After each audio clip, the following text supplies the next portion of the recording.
That was a good one. Sometimes you get a wimpy clap and it's just all downhill from there. I hear you.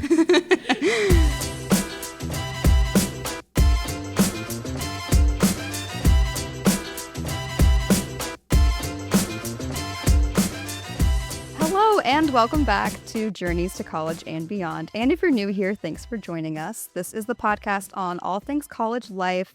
Each episode we sit down with a student, an alum, a campus community member as they share relatable stories, helpful tips, and provide a glimpse into the vibrant community here at the University of Illinois.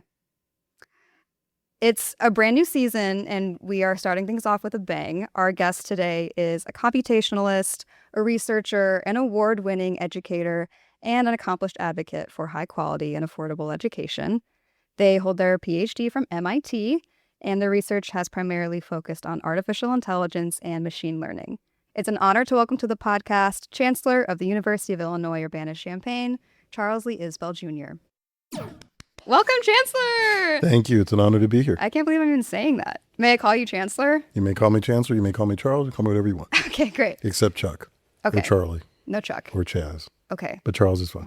Okay, I'm going to stick with Chancellor. Okay. Keep it professional.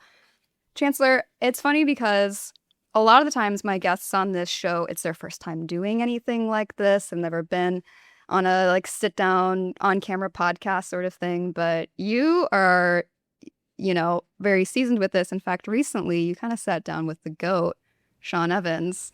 Mm-hmm. How was that? Has your mouth recovered? Actually, that was a lot of fun. So Sean Evans, which I know everyone knows, the creator of Hot Ones, and is an alum. Amazing. Wonderful guy. Really enjoyed talking with him. We got to spend a lot of time together.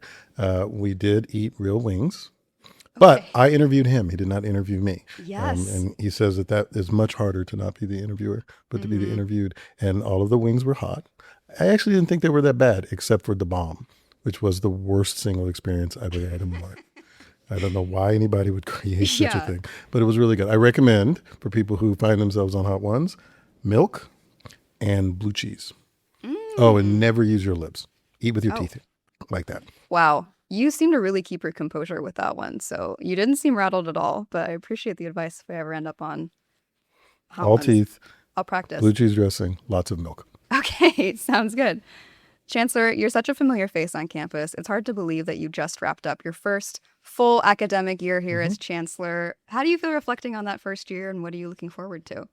Well, it was a lot of fun. So not everyone knows this, but I actually have a history with this university. When I was a young assistant professor 20 years ago or so ago, I actually would come up here 2 or 3 times a year. I would work with researchers here. This is the place where I learned about big interdisciplinary research at scale. I was the machine learning guy, and we worked on climate modeling. So, is a hurricane going to make landfall, that kind of a thing. Wow. And I learned a lot about how to talk to people from different disciplines and sort of their own assumptions that I carried with me about the way work needed to be done.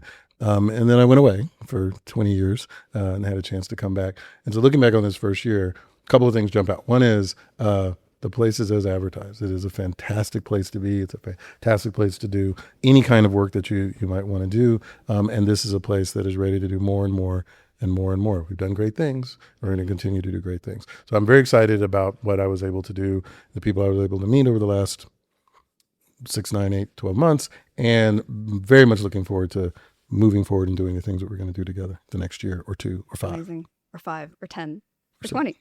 Or 20. Who knows? Yeah, this place it's got a really funny effect on pulling you back in. People always find their way back to Champaign-Urbana. Yeah. Well, I mean, the thing for me, great universities have lots of things going for them, but one of them is that they're like a hometown, right? Yeah. There's a place you want to come back to again and again and again. And I think that this place has that feel to it. It's, we have alumni all over the, 500,000 living alumni all over the world. I just came back from Germany. I got to spend a week there with my family. And I was wearing some Illini gear, as one does. And 2 or 3 times, I'm walking down the street and someone yells, ILL. And it takes, I'm sorry.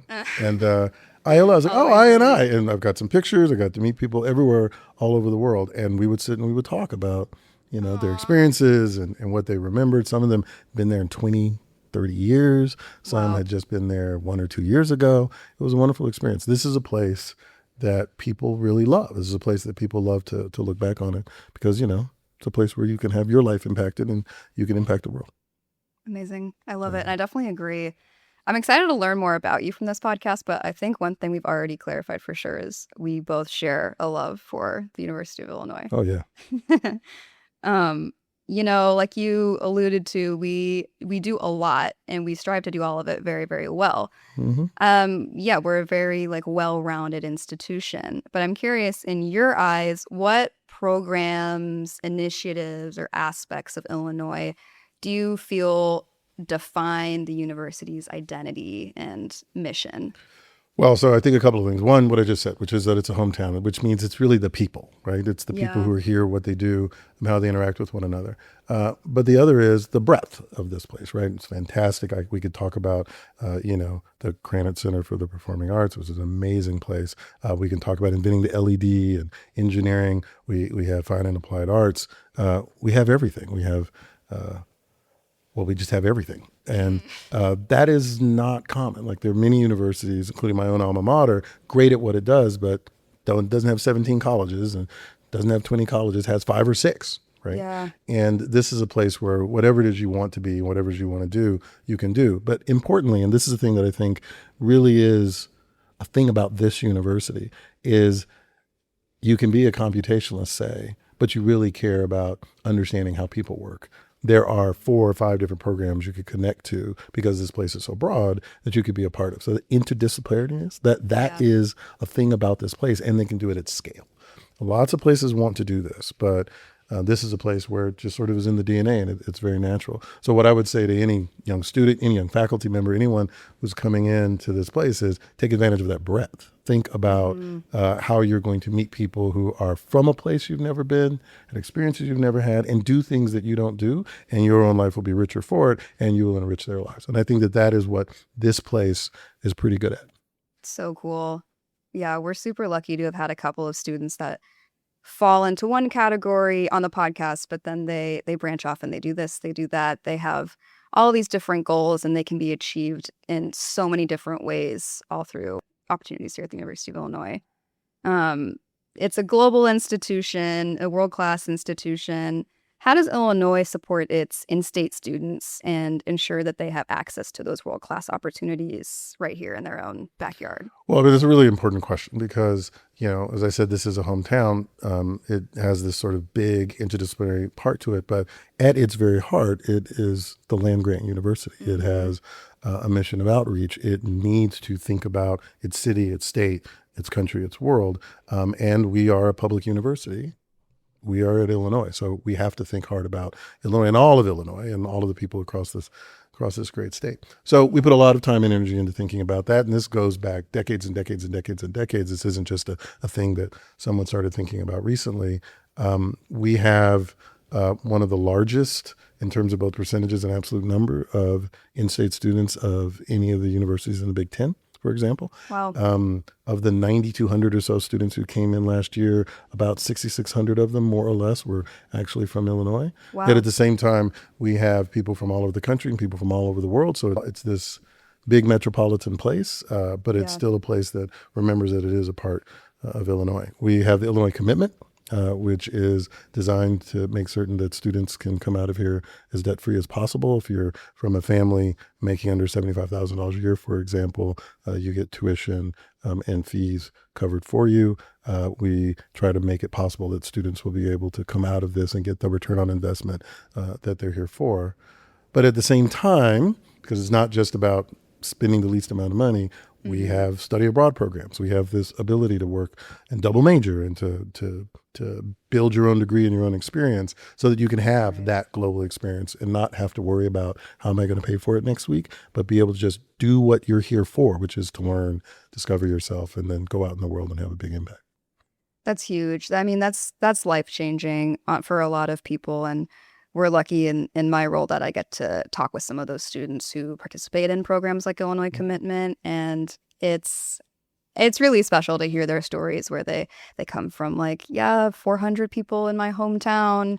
And, it's a bit of a culture shock coming here to, somewhere with above ground parking and all these other luxuries and opportunities. So that's really cool. And the value is super important. And we'll talk more about that in a little bit. I could and have dedicated a podcast to discussing Illinois and all of its opportunities. But if you had to describe Illinois in just 3 words to a prospective student, what would they be and why? Impact at scale. You get to be a part of a big family, a part of a big community, and you get to do the things that you do, and it will touch the world. I mean, one of the things that I think about this university is that we are a place that can lead, a place that really makes a difference in the world. Like I said, LED was invented here. Mm-hmm. The World Wide Web, as we know about it, was invented here. Whipped cream in a can was invented here. Like everything that you can imagine. These are the Those are the 3 single most important things in the world, right? Yeah. And you can be a part of that. Totally. Right? And that's a thing that isn't just about changing one life, which is important, but it's about changing everything around us. I think that impact at scale is what we are good at. Totally. I mean, YouTube, like you wouldn't be watching this video version of this podcast if it weren't for an Illinois alum. So, That's right. Yeah. Or incredible. Driving electric vehicles. Yeah. That one's probably a little more important. But No. Okay. I spent a lot of time on YouTube. I think Okay. those are about equal.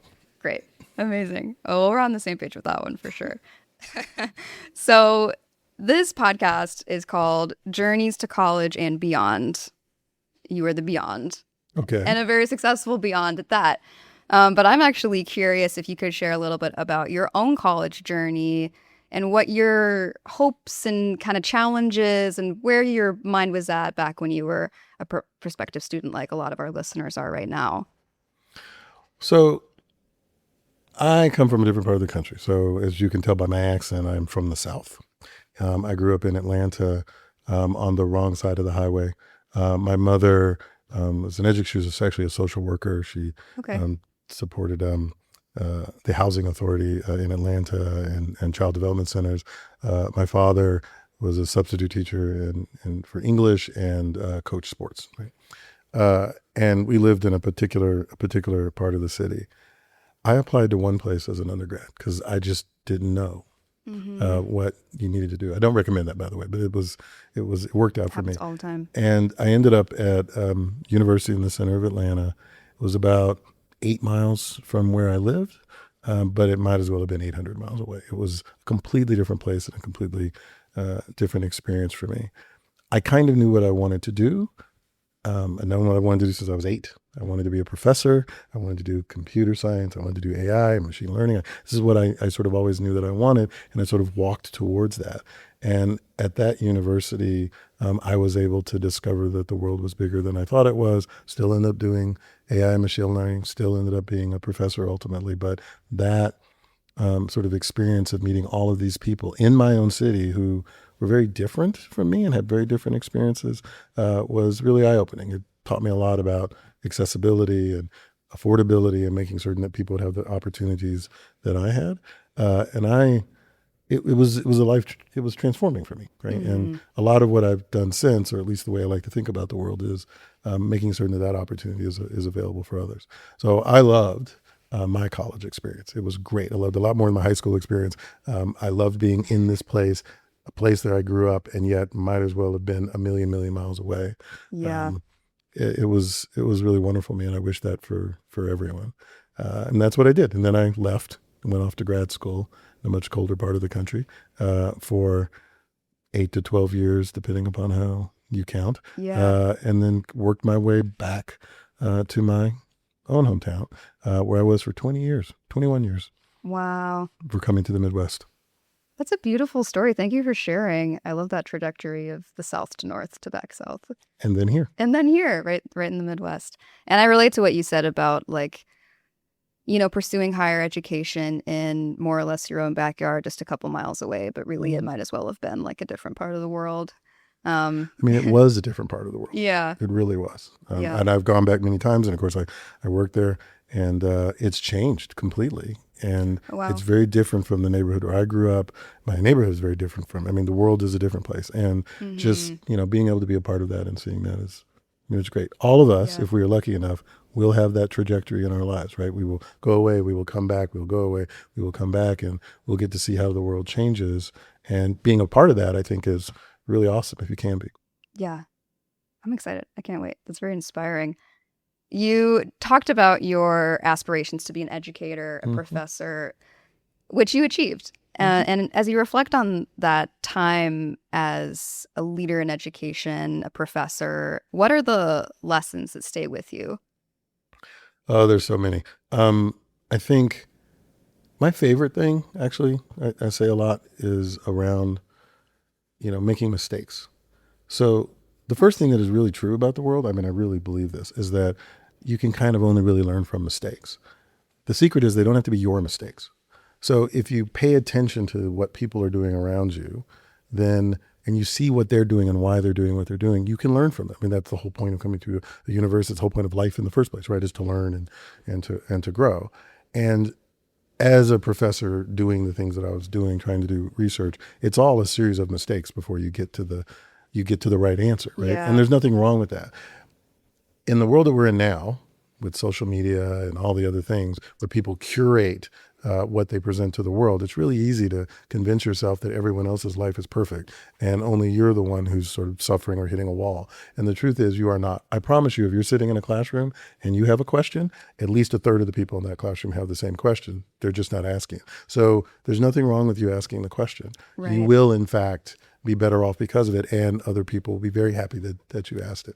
And so just remembering that the point of the education, of any education, the point of life and going through and never stopping, is to continue to learn from your mistakes, from the mistakes of others, so that you can make the world a kind of better place. That is a thing that I think I got out of my years. The second thing, and we can leave it at that, is that, and you will hear me say this a lot, is, we're all descendants and we're all ancestors, and the kind of goal in life is to be a good ancestor. This university has been around for well over 150 years. Yeah. As of this date, 159. Wow. And start imagining what 159 years from now will look like. I have no idea. But I do know that the work that we're doing today, the decisions that we're making, small and large, will have an impact on our descendants 159, 200, 300 years from now. And wouldn't it be really nice if they could look back and say, the world was crazy, but they had values. They knew what they wanted to do. Eventually they figured it out. They made mistakes, but they made the world a better place because of the decisions that they made, that you were good ancestors. I mean, wouldn't that be nice? That is crazy. You're playing the long game. That's blowing my mind. I don't think about 300 years in the future, but that's awesome. And every morning I wake up and I go, 300 years from now, see, it'll be a Tuesday. I'm going to start doing that. That's all. Do you really do that? Or are you just joking? It's not always a Tuesday, but I do. I wake up and I ask, there's the things I'm going to have to do today. How am I setting up the world for next week and next week? When you think you know what you want to do when you're 8 years old, even if it turns out to change over time, you start to learn how to live in the future, because that's what you're doing, right? You know how I got through the classes I didn't want to take when I was in high school and in college? I did it because there were things I wanted to do, and I needed to do this in order to do that. Sure. And then I didn't have to have a problem with it. If I could see how the thing that I'm doing now is connecting to the thing that I think I want to do, then it becomes worthwhile to do this thing. And that's about thinking about the future.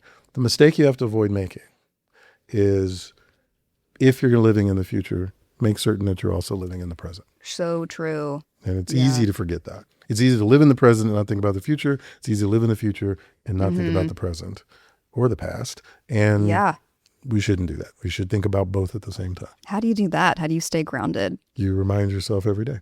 In my case, and one of the wonderful things about being a chancellor, particularly at a great university like this, or just being at an environment like this, is that it's hard not to stay grounded. You walk across the quad and you see students. They somehow don't seem to get older over the years. They always stay in that range. Yeah. But you get to see that. You get to take that as energy, that these people are going to go out in the world. You run into an alum and they say, oh yeah, 25 years ago, the place was like this, and here's what I'm doing. I started out a journalist and now I'm a YouTube star, making celebrities eat really, really hot wings. I mean, that's a trajectory, right? Yeah. And that is how you stay grounded. There is this completely different world that you can be a part of. Amazing. That's so inspirational. Thank you so much for sharing those thoughts. I mean, clearly this approach, this, thinking about the future, staying grounded in the present, not dwelling too much on the past, being a good ancestor, I think all of this clearly has contributed to your success and what you've wanted to do. But I'm curious what you think success looks like for an Illinois graduate, and how do you hope that they carry the Illinois experience with them into the real world? So first off, success looks different for everyone, right? So one should not worry about, well, this person did this and I didn't, and so therefore I'm not successful. I promise you, whoever you are, that you will one day do a thing that someone else will look at as a kind of success, whether you see it or not. And so remembering that, I think, is really important.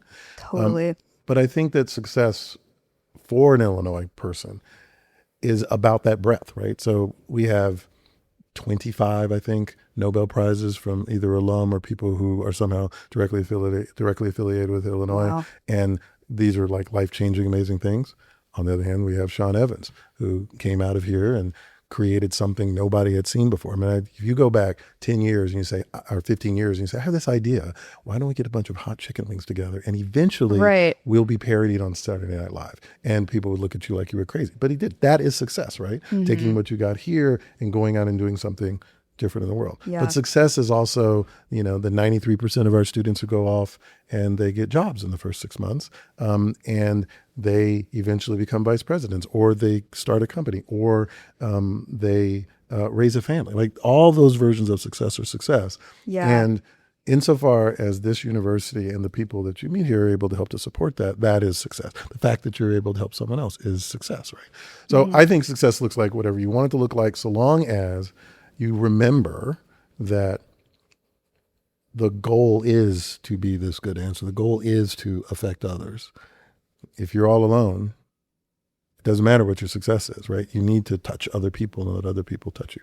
So I think that success for an Illinois person is going out, figuring out who you are, and then living up to that truth, whatever your truth happens to be. Wow. And I like to think this place, and just in what I've seen, this place helps to make that possible if you're willing to go out and take advantage of it. Amazing. I love that. Thinking about success, however it may look for anyone, to a prospective student, a high schooler, it's easy to feel overwhelmed. That prospect can be a little daunting for a 17-year-old. Do you have any advice to give to a high school student who's just nervous about college or just unsure about their path? Well, first off, remember, everyone else was nervous too. Everyone else is nervous, including the chancellor of the university, right? Everyone is nervous. Everyone is unsure, and everyone is trying to move forward. So remember that. And then just explore. I mean, the great thing about a place like this, the great thing about this time in your life is that you have a chance to explore in a relatively safe environment, to make a few of those mistakes and to learn from them, and to be better as a result. I try to tell people, and it's easy for me because I'm 133 years old, but I try to tell the 17-year-old, my own son's 18, he'll be joining us this year as a incoming student. And I talk to him about these sorts of things. And I tell him, you're going to come here, you're going to want to do one thing, you're going to end up doing something else, or maybe you're going to end up doing the thing that you always thought. But take advantage of what's around you and just learn and enjoy it. There is no reason to be nervous. You're surrounded by people who care about you. And once you're a part of a place like this, 500,000 alum, 60,000 people on campus, thousands upon thousands of staff and faculty and people who want to support you. In the end, even your frenemy wants you to succeed. So take advantage of that environment and just know that it's going to be okay. Absolutely. I think it's going to be okay. I'm three things among many. I am a pragmatist. How do we solve problems? How do we make the world the way that we want the world to be? I'm an institutionalist. How do we make the place that we're a part of better? But most importantly, I'm an optimist. I actually think it's going to work out if we all come together and sort of push at it. Yeah. There are big problems in the world, but you can be a part of the solution. I think that's like the secret trick, is just a little bit of optimism. A little bit of optimism, a little bit of realism. Yep. Don't let yourself get overwhelmed. Totally. Because you can make a difference in the world. Yeah, absolutely. Especially here. I think so. I mean, I always think that a little bit of nerves is actually okay, and you can even harness that to focus on whatever your goal is there. But a little bit of nerves, I think that means you care. Yeah. So I think it's okay to acknowledge that you're nervous. Just don't let it, weigh you down or hinder your experience. And it's so fun coming here. That's right. And by the way, nerves are the things that make you look both ways before you cross the street. Yeah, totally. So that's not a bad thing. Not a bad thing at all. Because, how are you going to get here if you can't cross the street? That's step one. I like that. That's step one, crossing the street. I like that. Yeah. Thank you. So we mentioned value a little bit earlier. I want to call back on that. That sentiment you were sharing before about seeing the value in the investment that families and their students are making at Illinois. How do you as chancellor think about that, approach that, prioritize that? Well, we talk a lot about return on investment. We talk a lot about value. And it's really easy to be very narrow and think about that as I spent this amount of money. Right, like the dollars and cents. Which is important, by the way. I don't think Sure. You should not dismiss that. It's important because, you've got to buy food. You've got to support your family. You've got all of these things that you have. Yeah. So it does matter. But it's not the only thing that matters. And even if you think that's the only thing that matters, you've got to develop skills. You've got to learn. You've got to get experiences so that you can do those things. So for me, the value is being prepared to be able to meet the world and to change it. And that means having critical thinking. Yes. It means understanding some discipline. Yes. It means developing the soft skills that you need to deal with people who come from radically different places, have had radically different experiences, radically different perspectives, right? From whether they come from a small town in the middle of central Illinois or they come from Manhattan in New York City. Right? These are all very different experiences. Having that exposure.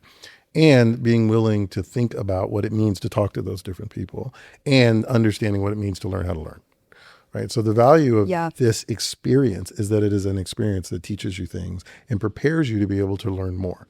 We're moving into a world where you're going to one day wake up and you'll be 35 and you're going to need to go back to school, but you can't go back to school because you have a mortgage and a job and lots of other things to do. We're moving into a world where things are going to change rapidly and you're going to have to be able to reinvent yourself. A place like this, the value of a place like this is that it gives you the ability and the experiences to do that. And as time goes on, we will have the infrastructure to make it easy for you to be able to come back, to be able to pick up a class or pick up a new technique or meet with people, have the network you need, all of those sorts of things, so that as you have to do lifetime and continual learning, you'll be able to do it. You'll have the experience, you'll have the skills, and you'll have the ability to go back and forth and do the things you need to do. That's the value of one of the big values of a place like this. For sure. Is that you never actually leave. And you always have that support going forward. And that's the Illinois network at work there too. There's support, obviously on campus, but there's support and kinship and friendship through this university all over the globe. That's right. Even in Germany. ILL. ILL. I. Amazing. Chancellor, we're going to switch gears into some sort of fun questions, play a little bit of a game, if that's okay with you. Okay, we're going to paint you guys a picture here. So just strap in for a little story time. All right. Okay, imagine, if you will, you are stepping into the shoes of an Illinois student. Okay, and I'm going to give you some rapid fire, this or that style questions. Okay. And you just answer as if it's your perfect day on campus. Okay, I got it. Let's do it. All right. First things first. 8 a.m. or 8 p.m. class? 8 a.m. Really? Yes. You're a morning guy? I'm a morning person. Okay. I wake up at 4 o'clock every morning. Okay, 8 a.m. class it is. I would answer that question differently, but that's for a different episode. Okay, we have an 8 a.m. class coming up, so we got it bright and early. We cannot skip breakfast, the most important meal of the day. Okay, so we skip over to the dining hall. Swipe in, grab a plate. Are you going for the sweet or savory breakfast options? I refuse to choose. I put Really? syrup on my bacon. Oh, I see what you're doing here. Okay, we're breaking molds. I love that. I have cheese on my pancakes. That one, what kind of cheese? Cheddar, sharp. Really? Yes. Oh, And butter. What's that like? Delicious. Okay. I gotta try that. I did hear tell that you were like a bacon fan. Oh, I'm a bacon fan. It's my favorite food. That is awesome. That's so cool. Have you not ever had ketchup on your hamburger? I've had ketchup on my hamburger. Ketchup is just sugar and vinegar on your savory burger, which you have cheese and bacon on. That's so true. Life is sweet and savory. Oh my Grab God. it. Okay. Wow. I didn't think this would get philosophical this early. Okay. This question is going to be, this is maybe one of the hardest questions I've ever asked on this podcast. Okay. We're enjoying our sweet and savory breakfast. Okay. Doo-doo. That's your Outlook email going off. All right. An email from Josh Whitman. Oh, yeah. That you probably don't have to imagine that. That probably happens to you all the time, actually. All the time. Josh, let him enjoy his breakfast. I like Josh. Come on down. Josh, grab some cheesy pancakes. So Josh has emailed you offering you a walk-on spot on either the basketball team or the football team. You can only choose one. Which are you choosing? I'm going to ask him when we're going to have ultimate frisbee as an NCAA sport. Okay, I see. I wondered if you would just be so loyal to your love for the ultimate frisbee. I mean, are we working on like D1 ultimate I am frisbee? doing the best that I can. That I cannot wait. You heard it here first, guys. I will point out that ultimate, you're both a quarterback and a receiver. It's a lot like football. On the other hand, you got to plant. You can't travel. It's a lot like basketball. It's really all the same thing. Wow. Okay. Also, I like both coaches, so I don't want to choose. Okay. I get it. I mean, to be fair, the question's not your favorite because I know you're a fan of, I've seen you at football games. I've seen you at basketball games. Actually, a little bit of a tangent, but that really, really cold, snowy blizzard football game right awesome. around. You were there. I saw you there. One of like 12 people that went. Actually, I think like 10,000 people showed up to that. Something like Are that. you serious? Yeah. They were Whoa. all on one side. They had to close the other side because of the ice. But like the We have Illini some came diehard out. fans. They were there. That was and it impressive. was a great game. It was a great game. It was a great so game. fun. We won. Oh, yeah. We won. It was great. Yeah, I remember when we won, they did like snow angels with the trophy. Super fun. Yeah. Good That was times. great. We should do more of that. More Yeah. winning. Yeah, work on that. Call the weatherman and see if Done. we can get that one. Okay, awesome. Okay, we've got a couple of minutes before class. We're going to do a little bit of light reading. Okay. Marvel or DC comic? DC. Okay. Any particular? I will reread the original run of New Teen Titans. Oh, I love Teen Titans. Okay, this is New Teen Titans. Okay. I have, as of today, I have 23,008 comic books. I Okay. started. Why not more? Just kidding. Well, later today, I'm going to buy another batch. Are you really? Yeah, because this is the day of the week where the new ones come out. So I get them every week. They come out on Wednesday They every come week. out on Wednesday every week. Why did I think we weren't really making new comic books? Every week. That They is come out. awesome. I buy Oh, cool. I buy my new ones digitally on something like this because otherwise I'd never be able to get all the ones that I want. Oh, okay. Because I was going to say, where do you go to get your comics? I go all over the world, but Digitally. Lately I picked them all up digitally and I read them on something like this, which is the same size as a comic book. Awesome. Yeah, Okay, but I'll well- do DC. I'll Okay. do the original New Teen Titans. I do like Marvel for my Marvel fans. Okay. But DC Diplomatic answer. Yeah, I get it. Okay, so reading a DC comic. Okay, well, we've got a few minutes. Let's say it's like 7:40. We got to get to class. Would you rather walk or bike? Is it summer or winter? I'm going to say it's like springtime. Walk. Spring semester. Oh, you're going to walk. I'm Nice. absolutely going to walk. Very walkable campus. This is a very walkable campus. Yeah. Yesterday, I actually walked from my office, which is by the quad, to where I know my son's dorm is going to be, just so I could tell Oh him how my long I walked it is. gosh. Aw, that is so sweet. How long was the walk? About 12 minutes. Perfect. Okay, well, we'll get there right on time then. Yeah. Okay, so we're off to class. You have both lectures and labs in your schedule. Which do you prefer?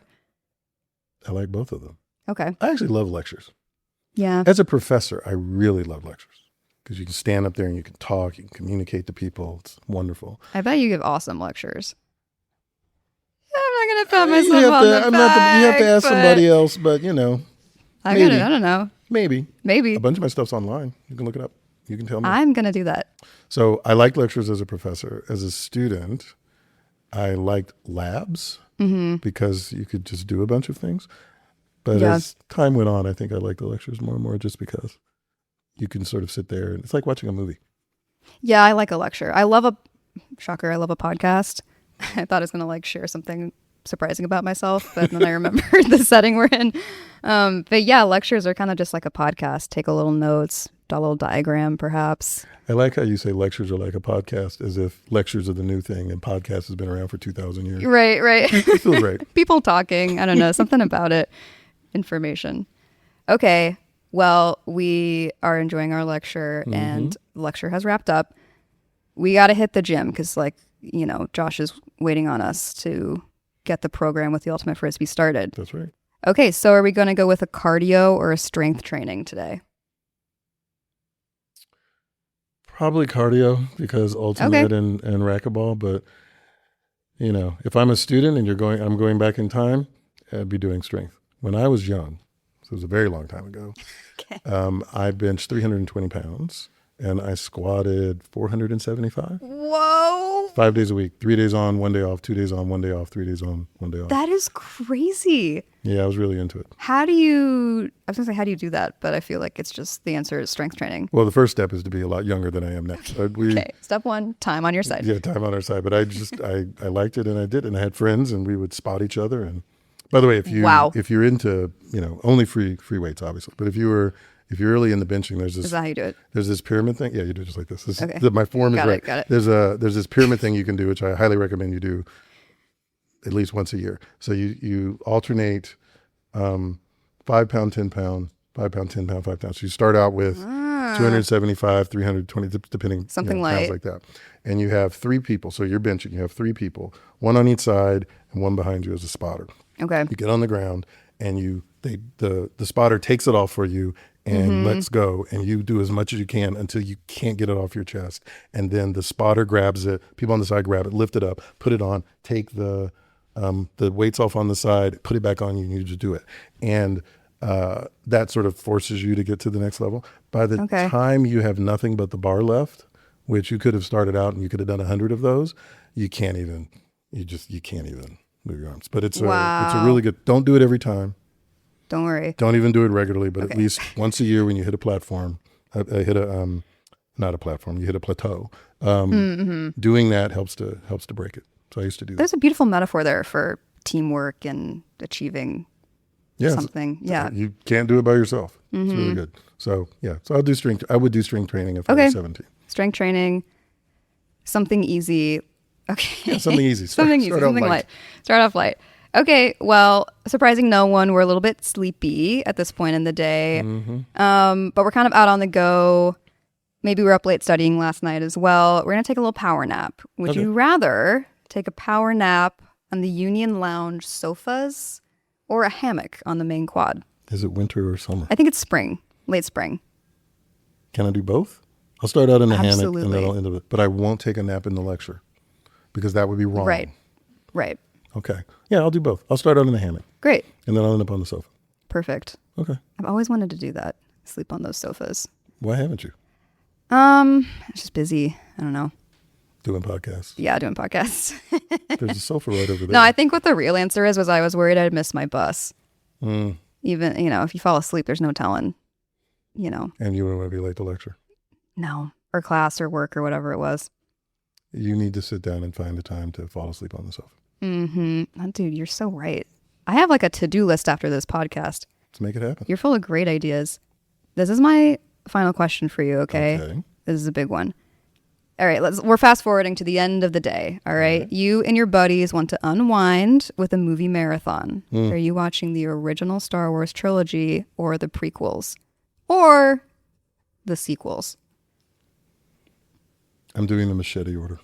I knew you were going to say that. I was going to say the machete. Yeah, I actually was like, I wonder if he's like a machete guy. I'm a machete guy. Okay. Does your audience know what the machete order is? Do you guys know Star Wars Does the crew Ball? who are all invisible, do you know what the machete order is? Okay, Didn't so think you know so. that Star Wars, which came out in 1977. You got this. And completely changed everything about the way cinema is.